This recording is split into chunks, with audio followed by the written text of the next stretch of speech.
Welcome to the Deep Dive. We cut through the noise to bring you the insights you really need. Yeah, making you truly well-informed. And today, we're tackling a big one. Sex, sexual desire. Specifically, men trying to understand women. It's universal, right? But also, yeah, often really perplexing. Especially maybe here in the U.S., it feels like sex can be tied up with guilt or confusion. Sometimes even, this insatiable feeling. Absolutely. It connects to our background, how we're feeling right now, even how we see our future selves. So our main source for this deep dive today, it's a psychological profile, and it really cuts right to the chase. It does. It makes this pretty bold statement right up front. It says, basically, if you are a nice guy, you're going to get women all wrong. Wow. Okay. That's quite a way to start. It is, but importantly, the source clarifies this isn't about being mean or not caring. It's about a specific kind of approach. The sort of well-intentioned but maybe passive approach? Exactly. An approach that, according to this source, fundamentally misunderstands how female attraction often works. Right. And that sets us up perfectly for what we're calling the CIA secrets to understanding female desire. And just to be clear, we're not talking actual spy stuff here. No. It's about using that kind of rigorous psychological profiling, the techniques sometimes used in intelligence to understand people, but applying it to intimacy. So our mission today is to break down these key factors, psychological, physiological, and cognitive, that shape women's sexual fantasies and desires. It's a huge topic, sex.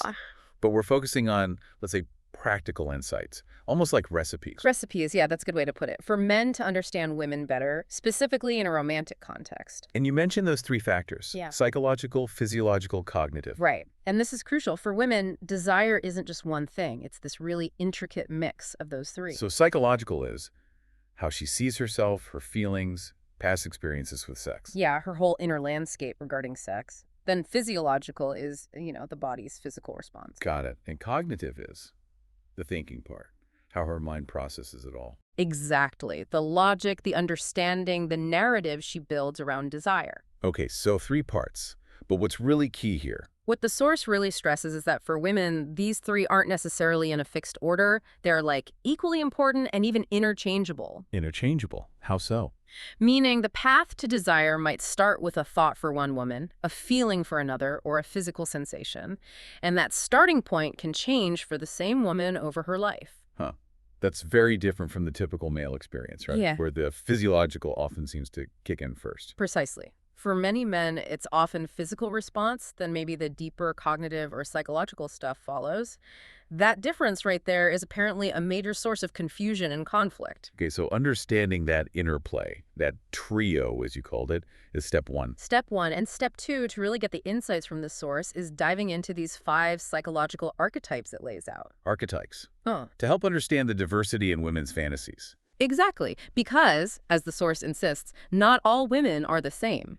So these archetypes give us a framework. Ready to jump in? Let's do it. Okay, so just to recap slightly, those 3 pillars, psychological, physiological, cognitive, they define preferences, desires. And for women, they're equally weighted, can swap places. Right.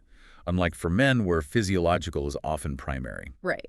Which helps explain some of that confusion men feel. Now, these archetypes help us understand the content of those desires. Okay, first one up. The first one is the powerful billionaire. Billionaire. Okay, Yeah. Sounds specific. Is it literally about money? Well, yes and no. The source is clear. It's not just the billions. It's fundamentally about power. The billionaire thing just gives it a strong, understandable context. So the power is the key ingredient. How does that work? It's fascinating. The immense wealth acts as a cognitive anchor. The logic goes, a man with all that money. Well, he must not need anything from her, right? So that frees her up somehow. Exactly. Paradoxically, it does. He's seen as smart, sophisticated, maybe refined, but it's more than just status. Okay. He's also typically very dominant, assertive, decisive, and that quality lifts the burden off the woman. Less pressure, less anxiety, less self-doubt. She can just follow his lead. Okay, dominance, decisiveness. But there's more, isn't there? Usually is. There is. And this is the real psychological hook, the sort of kicker behind all that power and confidence. There's a hidden vulnerability. The chink in the armor. Precisely. A mysterious emotional vulnerability that only one woman, the heroine, essentially can unlock or access. So the fantasy is about being the one to save him or reach that hidden part. That's a huge part of the arousal. Think Christian Grey in 50 Shades. That's the classic example. Right. So if someone's into books like that, or maybe just interested in themes of dominance, power, prestige, this might be their archetype. It could resonate, yeah. And a practical tip here isn't about pretending to be rich. Yeah. It's about cultivating genuine decisiveness and confidence in your own life. Yeah. That's the attractive core. Makes sense. Okay, what's archetype number 2? Moving on from like global wealth, we get to high authority. This is different. How so? It's not about vast riches or broad prestige. It's about authority within a specific skill set or knowledge base or, their sphere of influence. Think, a master in their field. So like a top surgeon or a decorated military leader or even a world-class chef. Exactly. Any of those. The appeal is the virtue of that high authority in their specific domain. They command respect through sheer competence and expertise. Okay, so the magic isn't just their talent, but The magic, cognitively and psychologically, is often about the woman winning the admiration and respect of this master, not competing with them, but being recognized by them. that's interesting. It kind of explains those classic story tropes, right? The boss and secretary, doctor-patient. It does. The source suggests that attraction is so potent here it can override those typical power dynamics or hierarchies. The woman's cognitive interest in his skill leads to psychological attraction, even if it looks unconventional from the outside. Fascinating. Okay, archetype 3. Archetype 3 is the beast that is tamed. Okay, like Beauty and the Beast. Very much like that. This involves a powerful, maybe wild, sometimes even supernatural figure. Think vampires, werewolves, driven by primal desires. But the key is the tamed part. Absolutely. He's ultimately submissive to and tamed by the love, affection, and attention of one specific woman. So he could be incredibly powerful, maybe rich, maybe almost indestructible. Right. And the psychological thrill is that she is the one who can make this incredible force break, surrender, become devoted solely to her. It's incredibly riveting. I can see the appeal. You mentioned vampires. Yeah. Like Edward Cullen from Twilight. Perfect example. Or the beast, obviously. Even characters from Interview with a Vampire. And this one is pretty common, you said. Very common, and it seems to recur throughout a woman's life. The source suggests it's because that primal instinct is always sort of there within her, too. So if a woman enjoys supernatural romance or maybe even things like pro wrestling or MMA, appreciating raw power. Yeah, that could be a sign. Appreciating power at a primal level. For men, the takeaway isn't to be a beast, but maybe showing a strong, compelling drive in what you do. And then letting her unique influence bring out a softer, more devoted side. Exactly. That contrast can be very powerful for this archetype. All right. Moving on to number 4. Number 4 is the protector. Okay, this sounds a bit more straightforward. It is, in a way. The idea is that women are often naturally drawn to the feeling of being protected, maybe stemming from childhood experiences of safety. So this archetype favors heroes, people who sacrifice or put themselves in danger for her. Precisely. It's about security, comfort, reliability, but it's not just physical safety. Oh, what else? The protector also guards her reputation, her future chances, personally, professionally, family-wise. It's a broader kind of safeguarding. And you mentioned connection earlier. Right. What's unique here, the source says, is that the emotional connection, intertwined with the sexual one, is often the primary driver of this fantasy, more so than maybe the others. Interesting. So who might resonate most with this?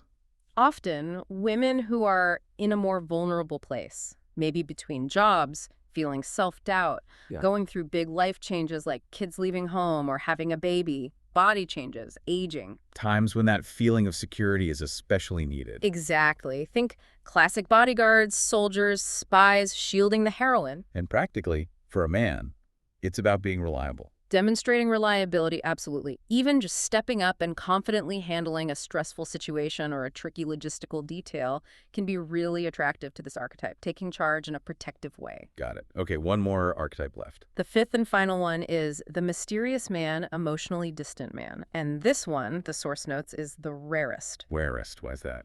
Well, mystery itself can be appealing, right? Yeah. But cognitively, mystery often signals danger or uncertainty. Which usually goes against what women seek: predictability, security, confidence. Generally, yes. That's why this archetype isn't universally appealing. It tends to attract more during specific life phases. Like the stereotypical bad boy phase when younger. Exactly. The source suggests more mature, successful women often gravitate towards stability, intelligence, resourcefulness instead. So what is the appeal of the mysterious man when it does hit? It's primarily a cognitive challenge. The woman is drawn in because she wants to figure him out, understand his distance, maybe win him over? So it's about proving she's smart enough to crack the code. Pretty much. It's about the challenge of unraveling him, unlocking his interest. The chase itself can be the driver, sometimes more than raw physical attraction or deep emotional connection, at least initially. Can you give an example? Think Mr. Darcy from Pride and Prejudice, way back in 1813. But that aloof, intriguing, hard-to-read quality, that's the essence of it. It's an enduring appeal, even if rarer. But there's a caveat here, right? A big one.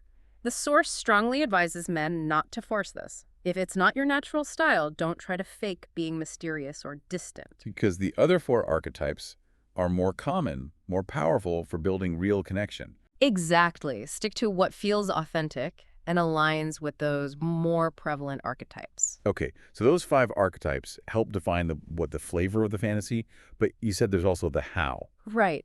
How does she actually become aroused? How does that desire ignite? We know it's built on those three pillars: psychological, physiological, cognitive. And here's where it gets really interesting. This is the profound bit from the source.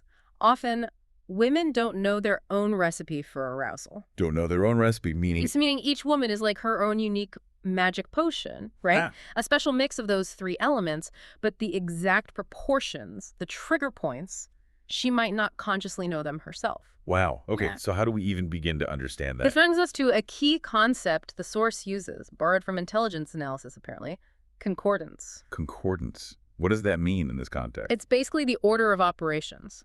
The specific sequence in which a person's psychological or cognitive functions need to be engaged or sort of hacked to get a desired result. Here, the result is arousal. Okay, an order of operations for arousal.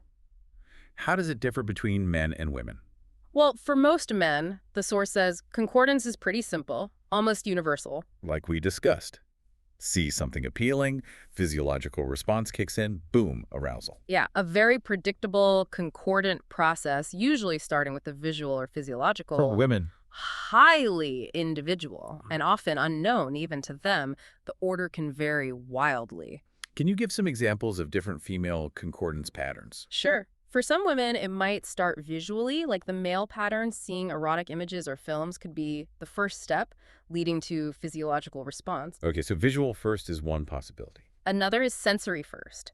The trigger might be a specific kind of touch, a massage, the feel of oil on skin, Sensory input. or even things that seem counterintuitive, like extreme cold making her desire closeness for warmth or being on a hot beach. These sensory things can be the initial step in her unique sequence, even if they don't seem directly sexual. That's wild. Sensory triggers that aren't obviously sexual start in the process. Exactly. And then there's a third common pattern, especially noted in older or maybe more academically or professionally focused women. Which is? Mental or narrative first. They might need a story, a compelling narrative, romantic or suggestive content reading, watching something with emotional depth that engages their cognitive interest first. So the mind gets engaged, the imagination lights up. And then that leads to the physiological arousal. The thought or story is the key that unlocks the sequence. Okay, this is fascinating. So you have these five archetypes defining the what, and this concept of concordance defining the how, the unique sequence. How do they connect? That's the crucial link. Understanding her likely archetype helps you figure out the best first stimulus to initiate her specific concordance process. Okay, so the archetype gives you a clue about the starting point. Precisely. If she resonates with the beast tamed, then demonstrating that compelling drive, but showing she uniquely affects you, could be the cognitive hook that starts her sequence. Or for the powerful billionaire, being decisive and confident up front could be that initial step she responds to. Exactly right. The idea is to sort of embody aspects of the archetype that resonates with her, not as an act, but authentically. So you live the archetype, Ah. in a way, as the first step. Yes, to engage her psychological and cognitive interest first. That then paves the way for the physiological response, following her unique concordance. It's not about faking it, but understanding what genuinely connects and letting those authentic parts of you come forward in the right way. Beautifully put. That's the essence. So this whole deep dive, the three pillars, the five archetypes, and this idea of concordance, it really gives you a powerful new way to think about connection. It really does. Much deeper than just what women want. It's about understanding the underlying processes. Greater understanding, potentially greater connection. Okay, so let's wrap this up. What's the final thought for our listeners to chew on? Well, think about this. If every woman is her own magic potion with a unique recipe for arousal, she might not even fully know herself. How does that fundamentally change how you approach connection and intimacy?